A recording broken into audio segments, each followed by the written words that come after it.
내일 예. 드디어 네. 국민의힘이 드디어 전당대회인데 내일 안 당대표. 끝나요? 내일 안 끝나요? 아 내일 안 끝나요? 네, 결선이 있어가지고요. 네. 50%를 그 득표를 한 사람이 없으면은 어. 결선으로 넘어가서 26일에 두 사람이 뽑거든요. 근데 지금 판세상 아무도 50%못 된다. 아니 네 못 명이 합니다. 하는데 50% 하기가 진짜 쉽지 않습니다. 아 근데 그렇습니까? 김문수 후보가 대선 후보였잖아요. 네. 근데도 그런데도 불구하고 50%를 못했다라는 거는 다른 다크호스가 있는 거죠. 좀 치욕스러운 상황이긴 하죠. 김문수 후보에게는 막 매트 운동도 하시고 막 그러던데 왜 그 다크호스가 누군가요? 뭐 장동혁 의원입니다. 네. 장동혁 의원. 네. 네, 장동혁 의원 일단 아마 이제 시사 유튜브 보시는 분들은 최근에 이제 장동혁 의원의 그 연설 때문에 합동 연설에서 보여준 연설 때문에 많이들 아실 것 같아요. 우리도 화면 준비돼 있죠? 한번 보고 갈까요? 예. 저도 이 영상을 보고서 야 장동혁 의원이 이런 분이었나. 구치소에서 패대기 치고 인권을 유리하는 것을 보고도 지금 여러분이 손가락질하는 전한길 선생, 그 겨울 우리 당을 지키자고 했던 사람들입니다. 이제 나가라 나가라 외치는 것, 그게 부끄러운 겁니다. 여러분, 장동혁을 향해서 배신자라 부르는 것, 그게 부끄러운 이거 겁니다. 저는 진짜 우리 그래도 정치부 기자 하면 연설 취재 많이 하잖아요. 이런 연설 본 적 있어요? 좀 없는 것 같아요. 이거. 과하죠. 이거는 예전에는 한번 그 옛날 영상 같은 데서 많이 본 것 같아요. 저 옛날에 이정현 대표 아. 새누리당 전당대회 때 막 저렇게 하면서 막 옷 벗어갖고 막 이렇게 막 네. 액션에 그렇게 네. 취하는 경우는 있는데 근데- 이 장동혁 의원을 보니까 정말 어느 분이 이렇게 오신 듯한 너무 저 때 열기가 너무 뜨거워가지고 아. 마스크 쓰고 봐야 될 것 같아요. 마스크 쓰고 봐야 될 거예요. 패대기 전당대 치고 열기가 뜨거워서 인권을 유리하는 것을 보고도 지지자들을 보고 지금 여러분이 정말 손가락질 취한 것 같아요. 네 맞습니다. 취해서 저런 연설을 한 것 같은데 어쨌든 이 장동혁 의원이 파란을 일으키고 있는 거죠? 뭐 강성 지지층을 상대로 굉장히 거친 발언들을 하면서 윤어게인 거의 윤어게인이라고 봐야죠. 그런 주장을 하면서 굉장히 많은 지지를 지금 받고 있는데요. 네. 사실은 국민의힘에서 보면 대단히 음. 흥미로운 사람입니다. 그러니까 장동혁 의원이 원래 이런 사람이었나 싶어요. 이게 좀 말씀을 드리면요. 네. 원래는 2022년 6월에 재보궐선거로 국회에 처음 들어왔어요. 네. 3년 사이에 정치적으로 엄청나게 크게 아, 뭐 표현이 적절한지 모르겠는데 크게 변화를 한 사람입니다. 광폭으로 크게 성장했다고도 변신을- 볼 수도 있고요. 아, 뭐, 변신과 성장을 네. 함께. 뭐 일단은 여의도에 발을 디딘 거는 2016년에 국회 법사위에서 이제 판사들을 법원에서 파견을 해요. 아, 그렇죠. 네, 파견 판사로 국회에 처음 와갖고 아. 2018년까지 2년 정도 있었어요. 아, 그랬군요. 근데 언론인들이랑 상당히 친했나 봐요. 네. 저는 뭐 법사위 파견 판사들 만나고 그러진 않는데 저 만났어요. 우리도 만난 적 있죠. 음. 출입하면 종종 보기도 해요. 근데 이제 의원이 되기 전부터 네. 알고 지냈다는 기자들이 되게 많아요. 아, 네, 그래서 그분들 통해서 얘기를 좀 들어보니까 그 보통 이제 정치 욕심이 있었던 것 같아요. 2013년에 대전지법에서 공보 판사를 했었고, 네. 근데 뭐 중앙지법에서 뭐 크게 활동을 한 건 아니고 보면 대충 양력을 보니까 충청도 쪽에서 주로 근무를 했던 고향을 배경으로 좀 근무를 했던 향판이었던 것 같은데 그럼에도 불구하고 중앙 기자들 상당히 많이 안다는 말이에요. 그거는 그 국회 공보 판사를 파견 판사를 하면서 기자들을 많이 만났고 그럼 왜 만났느냐? 그럼 이제 정치적 욕심이 좀 있었던 것 같아요. 그랬던 걸로 보이네요. 당시에 이제 친했던 기자들 얘기를 들어보니까 민주당으로 출마하려고 좀 준비를 많이 했었던 것 같아요. 민주당이요. 예, 대전 유성구 쪽으로 출마를 하려고 했었고, 오. 근데 그게 좀 잘 안 됐던 것 같아요. 아. 그래서 원래 출마하려고 했던 데가 출마를 했던 곳이 대전 유성갑인데 네. 거기 조승래 의원 지금 사무총장 하시는 네. 분 계시고요. 유성을은 원래 이상민 전 의원 있었거든요. 그렇죠. 그분도 이제 4선 5선 정도 예. 사선을 했었으니까 네. 좀 있어요 나름대로. 음. 그래가지고 거기에서 그렇게 지내면서 공천은 민주당으로는 좀 쉽지 않겠다라고 판단을 했던 것 같고 아. 그 이후에 2020년 총선 때 네. 국민의힘으로 출마를 합니다. 그래서 16% 포인트 차이로 크게 집니다. 조승래 의원한테.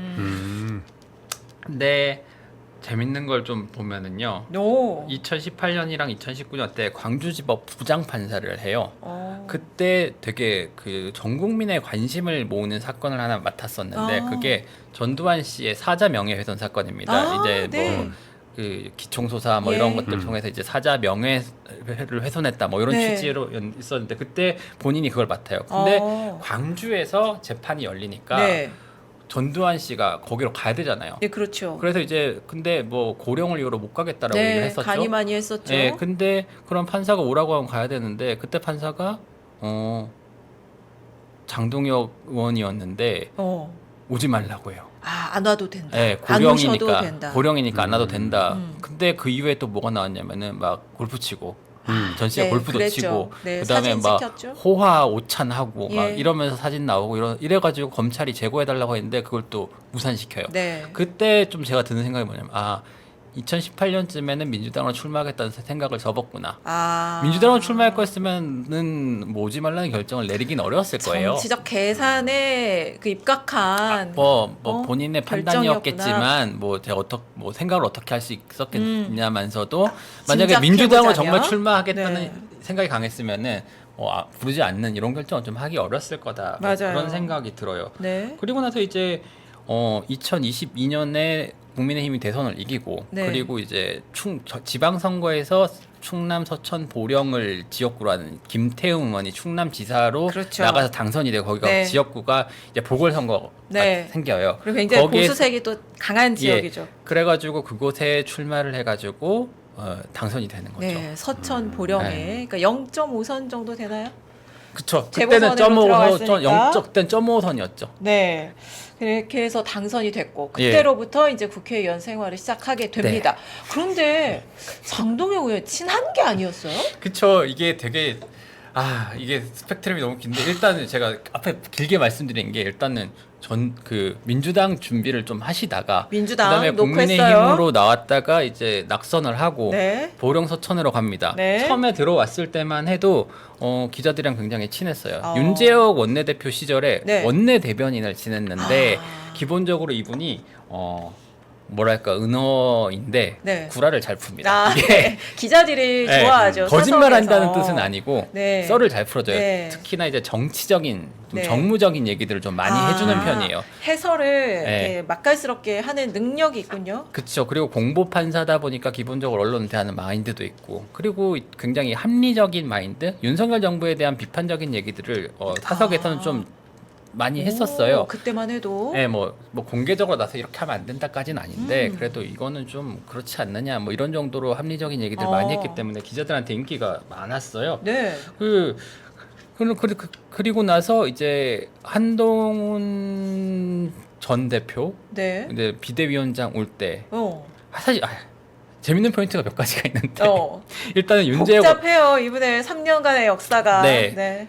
김기현 대표가 당시에 총선을 앞두고 물러났죠. 네. 그럼 윤재혁 원내대표가 비대위원장을 선임할 권한을 갖게 됩니다. 근데 제가 아까 원내대변이라고 말씀을 네. 드렸죠. 그러면은 뭐 저희가 원내대표랑 다이렉트로 소통을 하기도 하지만은 비대위원장을 누구 데려올 거냐 이런 것들을 직접적으로 물어보기가 어려워요. 그렇죠. 그러면은 보통 원내대변인 통해서 네. 어떻게 돼가고 있냐 매각 물어보는데 취재를 하죠. 예, 원내대변인이 어쨌든 간에 원내대표의 의중을 가장 잘 알고 있으니까. 네. 근데 한동훈 얘기가 계속 나오는 거예요. 어. 그래서 이제 물어보면은 한동훈은 아니다. 오. 한동훈은 지금 이렇게 쓰면 안 되고 어. 뭐 나중에 뭐 상임선대위원장이나 이런 걸로 써야 된다. 뭐 어. 이런 취지의 주장을 좀 많이 폈었어요. 네. 그 당시에 저는 굳이 정치부는 아니었는데 네. 후배가 이제 선배 한동훈은 아니랍니다라고 나한테 어. 그러더라고. 어. 그래서 저는 아닌데 한동훈이 맞는데 오. 이렇게 물어본 거죠. 그러니까 그 오. 후배는 아닌데 장동혁 원내대변인이 한동훈은 아니다라는 취지로 얘기를 했다라고 설명을 하더라고요.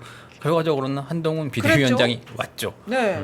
그 사실은 좀 한동훈 비대위원장을 하는 거에 대해서 조금 부정적이었던 것 같아요. 아. 그리고 나서 한동훈 비대위원장이 왔어요. 그러고 나서 이제 갑자기 0.5선 사무총장이 됩니다. 네. 보통 사무총장은 3선 재선하기 때문에 그렇죠.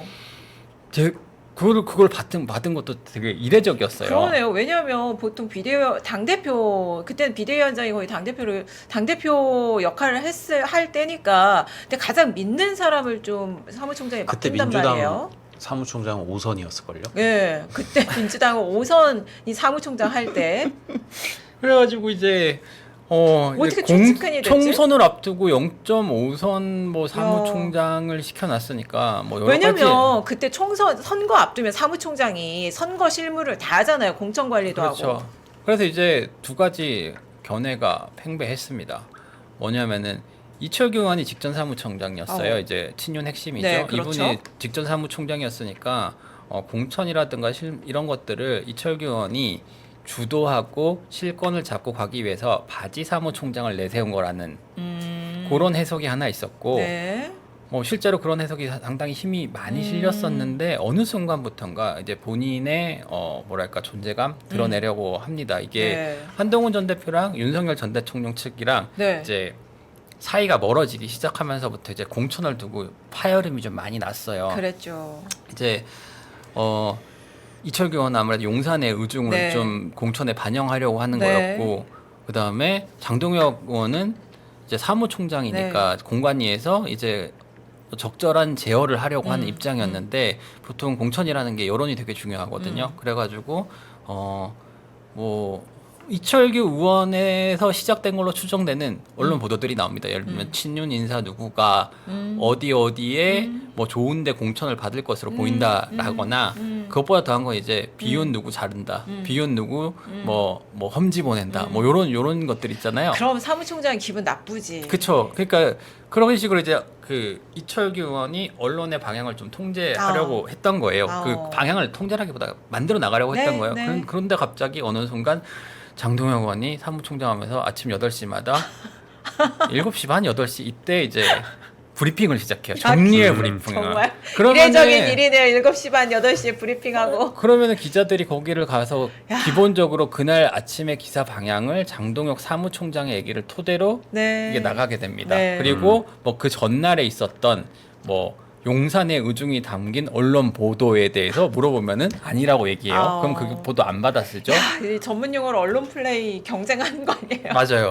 전현직 맞아요. 사무총장이. 네. 그러면서 이제 거의 친윤하고 거리가 멀었겠네요. 그쵸. 한동훈 라인의 최측근으로 한 부상을 거죠. 하면서 친한계 의원으로 네. 기자들도 알게 됐겠네요. 친한계 핵심이었어요 당시만. 친한계 굉장했어요. 핵심. 그리고 지금도 친한계 핵심인 분 얘기로는 한동훈을 당내에서 가장 위하는 게 나다. 뭐 이런 식의 얘기까지 했다고 해요. 최근까지도요? 최근까지는 아니죠. 그 탄핵 당시에. 그리고 나서 또 총선에 졌잖아요. 네. 한동훈 비대위원장이 물러났잖아요. 네. 그러고 나서 전당대회가 바로 또 열렸잖아요. 그때 한동훈 비대위원장이 출마를 했잖아요. 그때부터 국민의힘에 이상한 전통이 하나 생기는데 러닝메이트라는 네. 게 생깁니다. 그리고 네. 한동훈의 러닝메이트로 최고위원에 출마해서 수석 최고위원이 됩니다. 네. 이때까지 그때 연설만 보면은요 지금처럼 저렇게 과격하지 않습니다. 굉장히 그래요? 잘해요. 아. 절제되면서도 그 유머도 있고 오. 그다음에 그 듣는 그 대중들을 적절히 열광시킬 수 있는 굉장히 대중 정치인으로서 저는 그때 그 뭐랄까 뭔가 기대가 있었겠네요. 자질이 좀 네. 있다 뭐 그런 네. 생각을 좀 했었어요. 근데 언변이 기본적으로 뛰어난 사람이네요. 예, 최근에 저희 선배 한 분이 국민의힘 있다가 민주당으로 갔는데 그 선배가 이제 출입 기자? 출입 네. 기자죠. 민주당을 출입하다 보니까 이제 저희 전당대회는 안 봐요 잘 민주당 기자들은. 근데 장동혁이 연설은 잘하지 그래도 그러시더라고요. 그래갖고 제가 최근에 거를 이렇게 하나 보내드렸더니 너무 나갔다. 이것이 부끄러운 것입니다 할 때 그 영상을 보여주니까 깜짝 너무 나갔다. 놀라죠. 왜 그렇게 됐느냐. 왜 이렇게 됐느냐? 왜 이렇게 된 거예요? 계엄이 이렇게 만든 거 아니에요? 맞습니다. 너무 긴데요. 어. 이제 계엄이 계엄 때까지만 해도 한동훈 전 대표랑 같이 갔어요. 이제 한동훈 전 그때까지 대표랑 또 함께였어? 국회 본회의장에 들어가서 계엄 해제 표결 했던 국민의힘 의원 18명 중에 한 사람이에요. 18명 계엄 해제한 표결에 참여한 의원 중에 네. 한 명이었는데 네. 아니 근데 언젠가부터 아스팔트 자꾸 나가더라고. 그게 이제 탄핵인데 사실 그 전까지 하나가 있는데 제가 이거는 좀 소개해 드려야 되는 게 네. 진짜 한동훈 전 대표를 엄청 좋아했던 것 같아요. 삼행시를 하나 지었거든요. 아 그래요? 예전에 저희가 아첨 아부 공개적으로 얘기한 했나요? 공개적으로 했는데 아첨 아부 얘기 한번 네, 한 적이 맞아요, 있었잖아요. 맞아요. 제가 사실 그거 할 때 제일 먼저 떠올랐던 게 장동영 의원인데 그때 영상 나오나요? 기가 막혔던 게 그러면은 한 번도 가보지 않았지만 함께 가면 길이 됩니다. 저 한동훈 대표가 했단 말이거든요. 동료 시민과 함께 아 그것도 한동훈 대표가 한 말이죠. 선민 후사의 정신으로 나아갑시다. 어. 훈풍을 타고 총선 승리를 향해 앞으로 나아갑시다. 와, 저는 공개석상에서 저렇게 쪼찡하는 의원을 본 적이 없어요. 네, 우리 전문 용어로 여의도에서 쪼찡하는데 이러긴 합니다만, 네. 네, 저렇게 아부죠. 그러니까 아부하는 네. 뭔가 또 과하게 추어 올려주는 오, 저 진짜 대단하다. 네. 그 생각을 했었어요. 그런데 저런 공개 영상이 남아 있네요. 탄핵을 기점으로 해가지고 갈라섰습니다. 왜 그랬을까? 대체 왜? 뭐 여러 가지 뭐 얘기들이 있는데 일단은 탄핵 때 말씀을 드리면 그 국민의힘에서 뭐 최고위원 3명이 사퇴하면 이제 지도부가 붕괴되는 그 2명인가요? 3명입니다. 네. 그 조항이 있어요. 근데 4명입니다. 죄송합니다. 근데 그 당시에 이제 그 비윤계 최고위원, 친윤계 최고위원만으로는 그 지도부를 붕괴시킬 수가 네. 없어요. 그래가지고 두 사람이 사퇴를 해줘야 되는데 이제 한 사람 또는 두 사람의 그러니까 한동훈 비대위 체제를 그래야 무너뜨리려면 대표 체제를 대표 체제를 무너뜨리려면 그러니까 지도부가 아예 그러니까 와야 되는 상황을 네. 만들고 싶은 거죠. 친윤에서. 그렇죠. 근데 그래서 이제 그 진종호 최고위원 그다음에 장동혁 최고위원만 버텨주면은 지도부는 와해가 되지 않는 상황인데 네. 탄핵 때 그래갖고 누군가가 사퇴하느냐 사퇴를 하지 않느냐가 가장 관심사였는데 본인은 탄핵을 하면 절대로 안 된다고 생각을 했던 것 같아요. 그걸로 이제 의견 충돌이 좀 있었던 것 같고 뭐 사진도 한 장 있어요. 한동훈 대표랑 얘기를 하고 나오는데 표정을 일그러뜨려 갖고 나오는 게 있어요. 그리고 나서 한동훈 대표가 이제 탄핵에 찬성을 했잖아요. 처음에는 탄핵에 반대한다고 했다가 네. 그리고 나서 탄핵이 가결되고 나서 의총이 열렸는데 그 자리에서 이제 사퇴를 한다고 밝혀버린 거예요. 맞아요. 그리고 진종호 최고위원도 사퇴를 한다고 했죠. 굉장히 의외였어요. 그러면서 한동훈 대표 체제가 붕괴되면서 한동훈 대표가 물러나게 됐는데 네. 이게 한동훈 대표의 입장에서는 굉장히 뼈아팠던 게 네. 이게 외부에서 물러나라고 해서 쫓겨난 게 아니라 자신들 내부에서 붕괴한 거거든요. 그쵸. 표 관리가 안 돼가지고 균열이 생긴 거죠. 네, 그러면서 그때부터는 이제 한동훈 대표랑은 거리를 두기 시작했고 그리고 나서 탄핵 반대 시위, 세이브 코리아 뭐 요런 데 나가기 시작하면서 점점 윤어게인 그쪽으로 넘어가게 된 거죠. 야, 누가 진정한 배신자인가 생각을 좀 해보게 되는데 국민의힘에서 늘 써먹는 프레임이 배신자 프레임인데 아니 근데 이분이 아무리 그렇다고 해도 이제 정치인이잖아요 기본적으로. 그러니까 뭘 개인 소신, 철학, 신념에 입각한 그런 변신일 수 있겠지만 정치적인 상황을 고려했을 수도 있을 것 같은데. 그렇죠. 일단은 되게 어쨌든 간에 공천 받아가지고 판사하다가 공천 받아가지고 국회 들어왔으면은 정치적으로 뭔가 어쨌든 여러 가지를 고민을 하는 사람이라는 건데 하나는 박근혜 탄핵 때 탄핵에 찬성했던 사람들 정치적 미래가 보장이 되지 않았거든요. 사실 많이 실패하신 분들이 많고 두 번째는 김태흠 충남지사가 약간 영향력을 행사했다는 얘기가 있어요.